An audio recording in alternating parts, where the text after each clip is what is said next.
vous inviter à quelques questions, si vous en avez. J'espère que vous en aurez.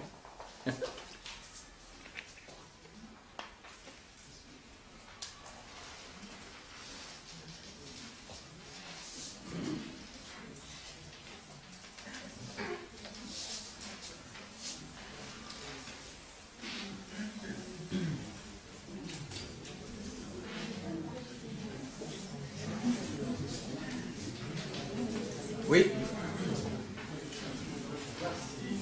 L'intelligence a une finalité, porte une finalité. Alors,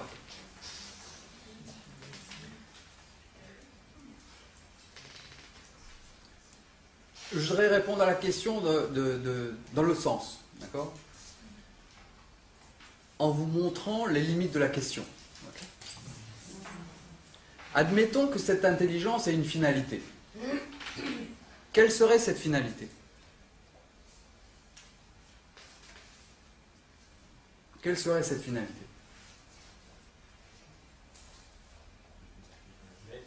Pardon? D'être. Est-ce que le fait d'être est une finalité? Est-ce que c'est quelque chose qui... Cette réalité est de toute éternité. Qu'il y ait un univers ou pas, que ce soit manifesté ou non, cette réalité qui est une et non duelle est là, elle est. Alors, c'est intéressant ce que vous dites. J'essaie de prendre ce que vous dites à un autre niveau.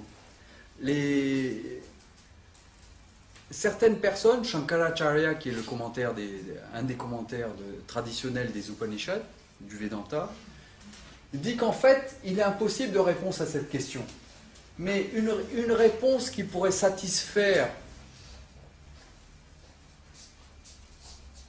l'esprit humain, qui est toujours orienté vers la recherche d'une cause, qui est toujours orienté vers la recherche d'une explication. Qu'est-ce qui fait que cela est ça? Pourquoi est-ce que cet univers est ce qu'il est? Et pourquoi cet être aurait besoin de se manifester dans cette multiplicité d'êtres vivants, de choses, sous la forme de toutes ces lois et de cette immense complexité, etc. Pourquoi? Alors la réponse que Shankara donne est très, très, très intéressante. Il dit, la moins mauvaise réponse que je pourrais donner, c'est comme un jeu. Alors un jeu dans le sens, attention, hein, c'est pas qu'il joue à nous faire souffrir, hein, à nouveau, ok? Mais c'est un jeu, quand on dit un jeu, quand vous voyez un enfant jouer, il trouve, je dirais, c'est un acte qui est totalement gratuit. Il n'y a pas de fondement. Il n'y a pas de raison derrière le pur plaisir de jouer. Le plaisir, il le trouve dans l'acte de jouer lui-même. D'accord? Donc ça serait une des manières de répondre à votre question. Une deuxième manière de répondre à votre question serait de dire la finalité, finalement, quelle que soit la finalité ou l'objectif ou la raison pour laquelle cet un s'est manifesté sous cette pluralité de formes, quelles que soient ces raisons, en fin de compte, ce qui compte le plus, c'est pour moi. Quel sens, moi, est-ce que je peux donner à mon existence? Quelle est la finalité de ma vie?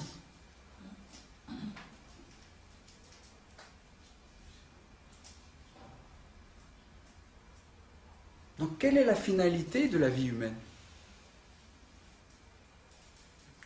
Alors ici, les Upanishads, la Bhagavad Gita vont répondre quelque chose de très simple, que vous pouvez deviner par le discours, par cette conférence, le contenu de cette conférence. La finalité de l'existence humaine. D'accord. Donc quelle est la question? C'était juste parce que on demandait la limite dans l'espace lui-même, on ne peut pas montrer la limite parce que l'univers est en extension. Ok. Donc ça rejoint, je dirais pas que c'est exactement comparable, mais ça rejoint d'une certaine manière ce que je vous disais quand je disais l'univers manifesté, du connu et de l'inconnu. Et là, on est dans le domaine de l'inconnu qui devient du connu, et on se rend compte que finalement, même ce qu'on pensait maîtriser et connaître, les limites de notre connaissance s'étire à chaque siècle, à chaque année, à chaque découverte, etc. Donc l'immensité de la connaissance et de ce pouvoir qui est à l'œuvre ici, c'est quelque chose de totalement inimaginable, inconcevable pour l'esprit humain. Oui? Oui, monsieur? Oui, j'avais une toute petite question. Tout à l'heure, lorsque vous parliez des richesses réelles, ça m'est venu à l'esprit de me demander, y a-t-il un ordre des richesses? Un ordre des richesses, c'est-à-dire, est-ce que vous pouvez préciser? Des richesses qui seraient privilégiées par rapport à d'autres. Ok. Alors,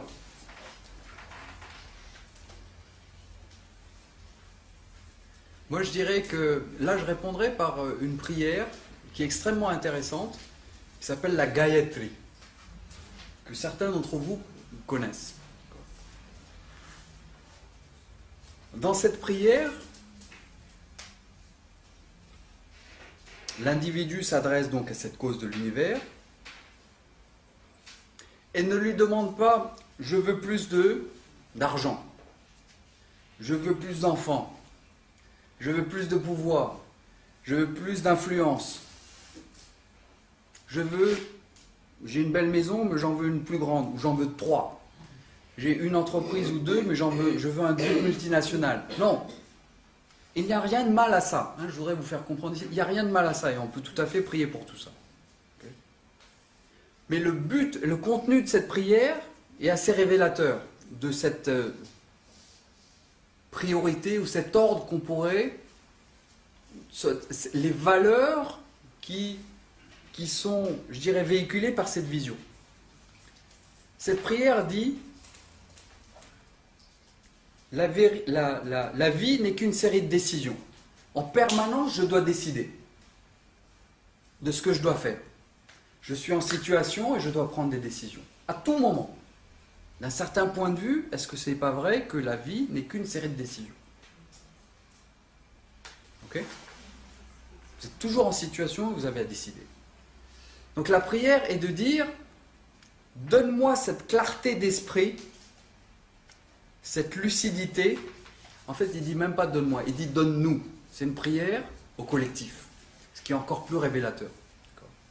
Donne-nous cette clarté d'esprit, guide-nous dans ce processus de décision, donne-nous cette objectivité face à toutes ces situations, quelles qu'elles soient, qui me permettra de faire le choix, pas le bon choix, d'accord ? Le choix en fonction des connaissances dont je dispose, qui sont jamais illimitées, j'ai jamais une connaissance parfaite de la situation. En fonction des connaissances dont je dispose, des informations dont je dispose, aide-moi à faire le choix qui me permettra de continuer à grandir. Mais à condition de ne jamais faire violence à l'autre. D'accord ? Donc on englobe, je dirais, cette dimension d'interdépendance et de lien qu'on a entre tous les individus. Mais la valeur essentielle ou la priorité va être: donne-moi cette clarté, cette lucidité, cette objectivité. Aide-moi à me libérer de cette anxiété ou de ces peurs qui vont vicier ma prise de décision. Fais que je sois de plus en plus éveillé à ce qui est, à la réalité de ce qui est devant moi. Vous voyez la puissance de cette prière. J'espère que j'ai répondu à votre question. Merci. Il y aurait d'autres questions. Donc la richesse, c'est cette richesse au niveau des qualités de l'être humain, une richesse intérieure, on pourrait dire. Je dirais, excusez-moi, Oui. quelque part vous répondez pas à ma question, Oui. parce que j'ai l'impression que finalement vous renvoyez au libre arbitre de chacun.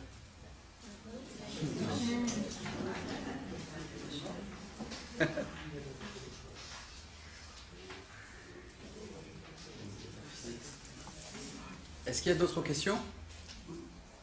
Peut-être que la solution, ce serait de retrouver la paix intérieure en soi, hein, et de vivre en harmonie avec le monde en général, et non pas viser une certaine catégorie ou autre. Hein. Je crois crois l'humanité subit en ce moment beaucoup de tumultes et tout. L'idéal serait que au moins 1 minute par jour, chaque personne à la surface de la Terre envoie des pensées positives vers toute l'humanité et pour qu'on puisse avoir quelque chose. Et là, c'est sûr que je crois qu'on va aller vers le but ultime, c'est-à-dire peut-être arriver un jour à être en harmonie avec cette cause que vous dites. Je pense que c'est une très grande force universelle. Tout à fait. Et peut-être que cette minute, enfin, que ce soit plus seulement 5 minutes, sur l'humanité. Ce sera déjà bien de faire 1 minute. Oui, tout à fait. Changer d'espace. Je crois que c'est important.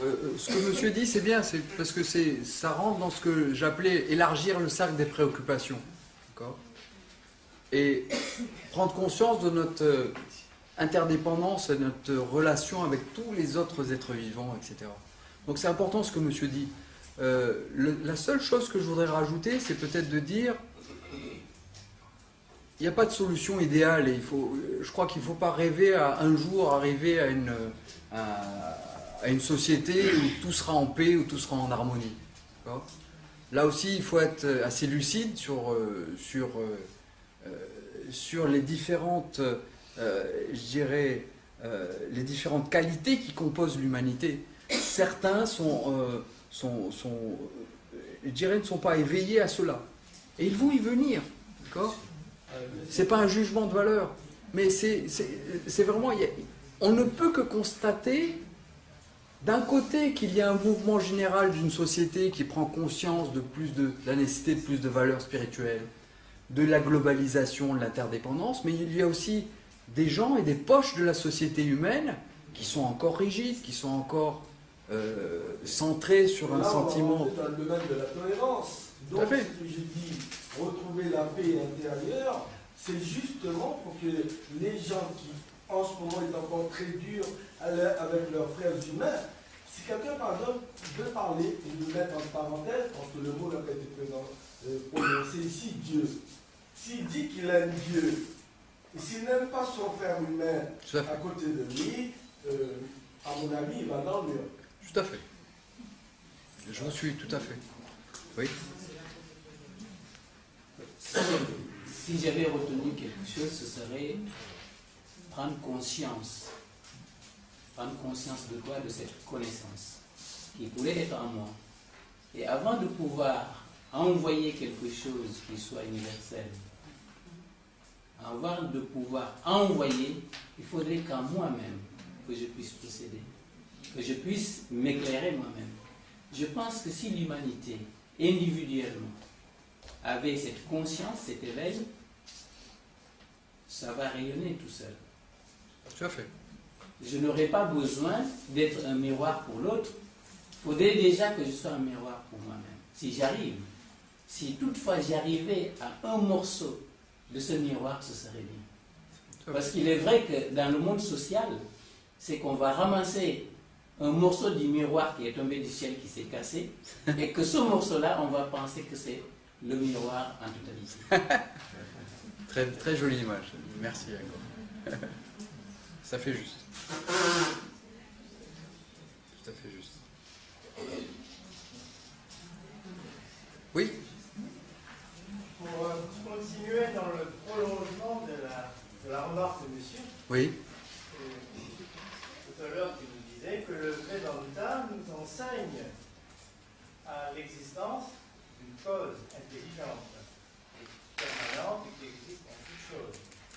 Et que tu nous invites à prendre conscience de cette cause, Tout à fait. à prendre conscience que j'en ai un avec cette cause. Alors, je viens prendre conscience. La question est comment?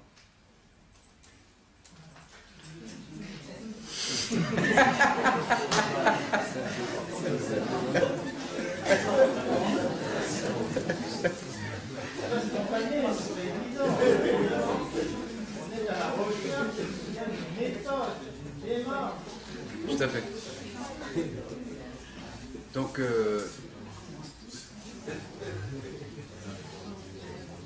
Si vous êtes libre, vous pouvez venir à la prochaine conférence.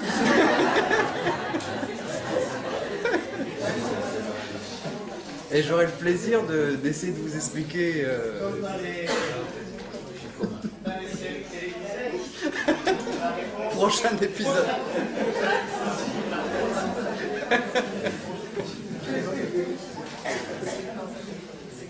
Il y a d'autres questions? D'autres questions? Oui? Vous n'avez pas dans vos discours évoqué à aucun moment le principe acceptable ou non de la réincarnation, qu'il soit celui de l'esprit, de l'âme ou du corps. Comment vous pourriez situer ce principe dans le Vedanta?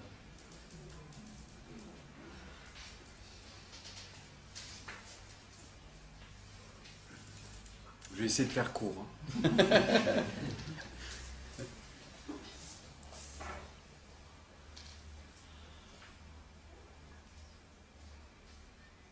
Ce que je dirais, c'est la finalité du Vedanta n'est pas de nous faire accepter le principe de la réincarnation et de se libérer de ces cycles de naissance et de mort, etc. C'est pas, je pense que c'est un mauvais point d'entrée,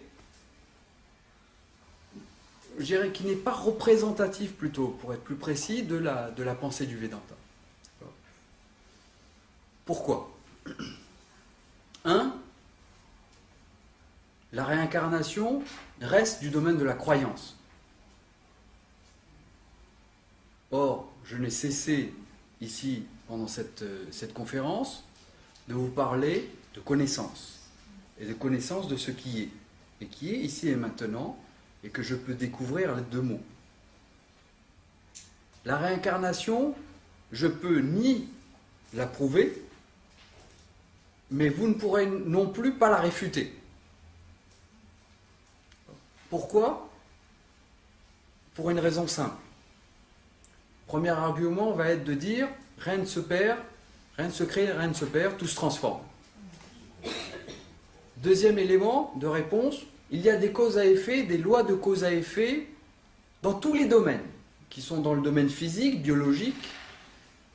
Les scientifiques aujourd'hui, avec la connaissance qu'ils ont dans le cadre de la théorie du Big Bang, arrivent à remonter 14 milliards d'années auparavant et expliquer tout le cheminement de cet univers et ce qui a fait que cela a abouti à l'être humain. Cause à effet, cause à effet, cause à effet. Dans le domaine de la physique et dans le domaine de la biologie. Donc, l'ensemble des disciplines, je dirais, de connaissances inclut la présence de lois qui expliquent ces cause à effet. Cette relation multiple de cause à effet.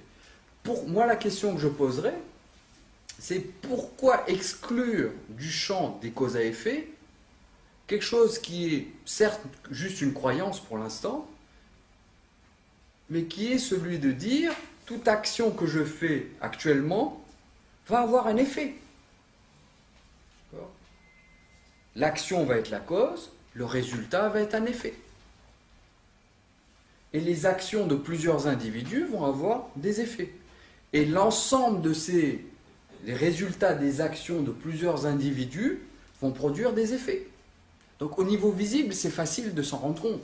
L'écologie est un exemple extrêmement facile. Ce sont, depuis la révolution industrielle, l'accent qui est mis sur le développement industriel et au dépit de, je dirais, de toute conscience des dégâts que ça peut faire sur l'environnement, a conduit par une succession d'actes aux effets qu'on connaît actuellement sur le réchauffement climatique, etc. etc. Ce que la réincarnation dit, c'est que, donc, vous voyez que le principe de cause à effet et de cette continuité d'événements qui partent d'un endroit donné arrivent à un autre, ce principe-là est établi partout. Ici, on va juste un pas en avant et on dit, les résultats des actions que nous faisons en tant qu'êtres humains, suivant qu'ils sont en harmonie ou non avec un système de valeurs universel, qui est inscrit en chacun de nous, le dharma, qui fait que je sais, et je sais pertinemment la manière dont je veux être traité, et je sais très bien aussi que l'autre veut être traité par moi de la même manière que moi je souhaite être traité par lui. C'est-à-dire sans être abusé, sans être menti, sans aucune violence, et je veux être compris, je veux être aidé, etc. Donc sur la base de cette adéquation avec ce système de valeurs universelles qu'on appelle le dharma, mes actions vont produire un résultat qui va être, techniquement, en sanskrit, ça s'appelle soit des punyas, des résultats plaisants, dans un avenir qui peut être demain ou dans 10 ans ou dans une vie future, ou un résultat déplaisant. Si mon action n'est pas en harmonie avec cet ordre du dharma, ça va produire un résultat qui va être une expérience douloureuse ou déplaisante dans ma vie.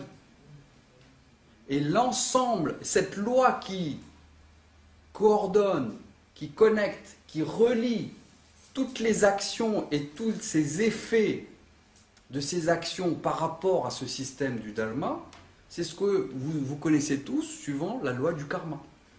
Donc c'est cette loi extraordinaire, vous voyez que cette loi du karma n'est qu'une manière de voir cette intelligence qui pénètre toute chose, qui englobe toute chose, mais au niveau de l'action. D'accord ? Ok ? Donc à un certain niveau, ok, c'est acceptable, je dirais, c'est plausible.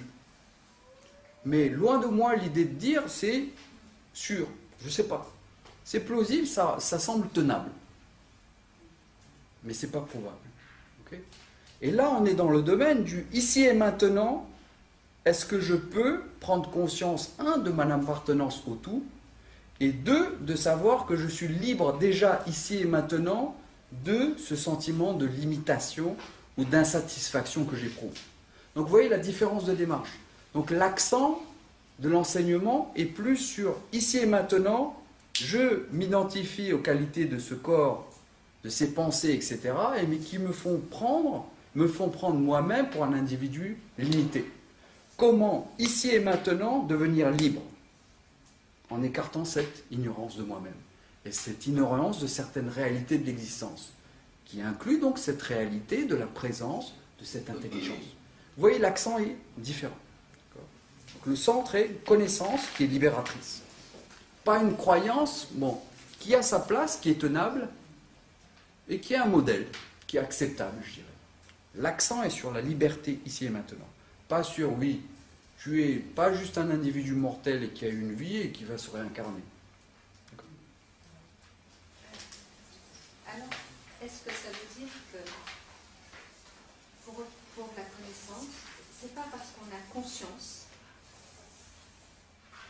c'est pas parce qu'on a conscience qu'on peut avoir deux phases opposées, le visible et l'invisible, ou la goutte de la mer et la vague, que l'on a la connaissance du tout. On a la connaissance que l'un et l'autre rassemblés, on obtient l'unité. Comment arriver à cette... C'est pas parce qu'on a conscience qu'on a connaissance, c'est cette dimension que je trouve... en tout cas, je la trouve limitante parce que la connaissance n'est pas liée avec la conscience. Quand vous dites prendre conscience, vous avez tous entendu la question? Non? Donc, il y a une distinction qui est faite ici, une question sur quel est l'écart ou la différence qu'il y a entre prendre conscience et avoir cette connaissance. D'accord ?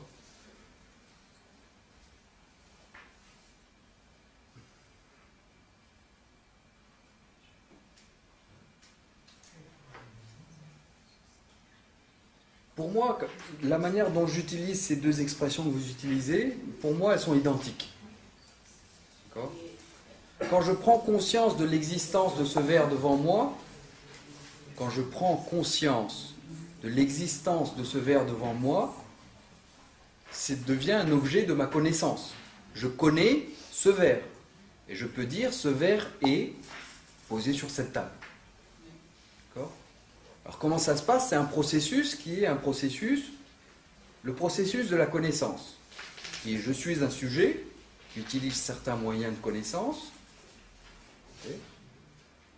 L'image, donc c'est expliqué en détail ça par la neurobiologie moderne, etc. Et aussi toutes les théories, la perception, etc. etc. Mais aussi par le Vedanta, qui s'attache à aussi expliquer tous ces moyens de connaissance et la nature des moyens de connaissance. Donc, je prends conscience de l'existence de cet objet en utilisant un certain moyen de connaissance, qui est la perception. J'ai conscience, je prends conscience. J'ai connaissance. Équivalent. Maintenant,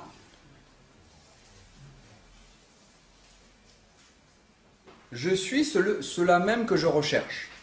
Et je suis cet infini que je recherche. Je suis déjà cet infini que je recherche. De quel moyen de connaissance est-ce que je dispose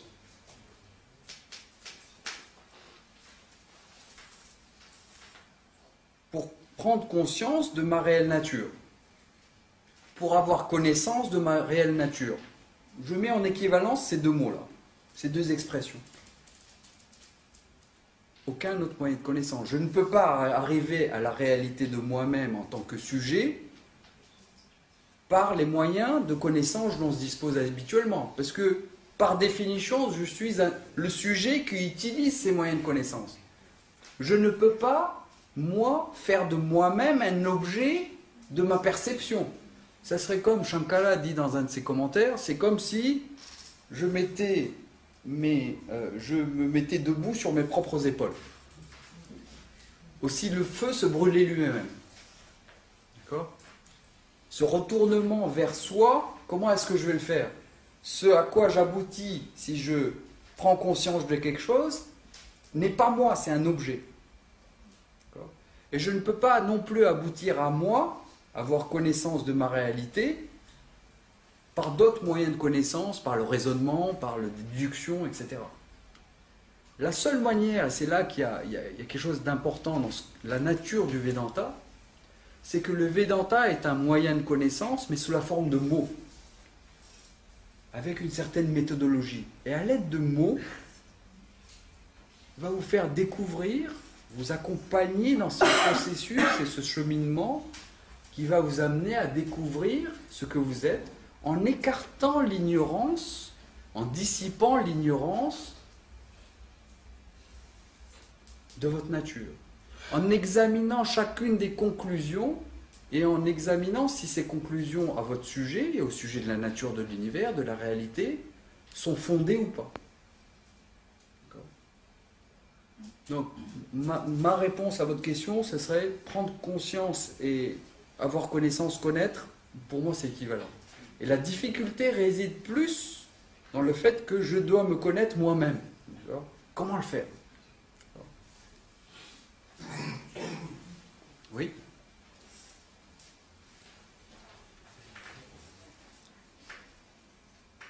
On va conclure? Sauf s'il y a une question très urgente et impérative.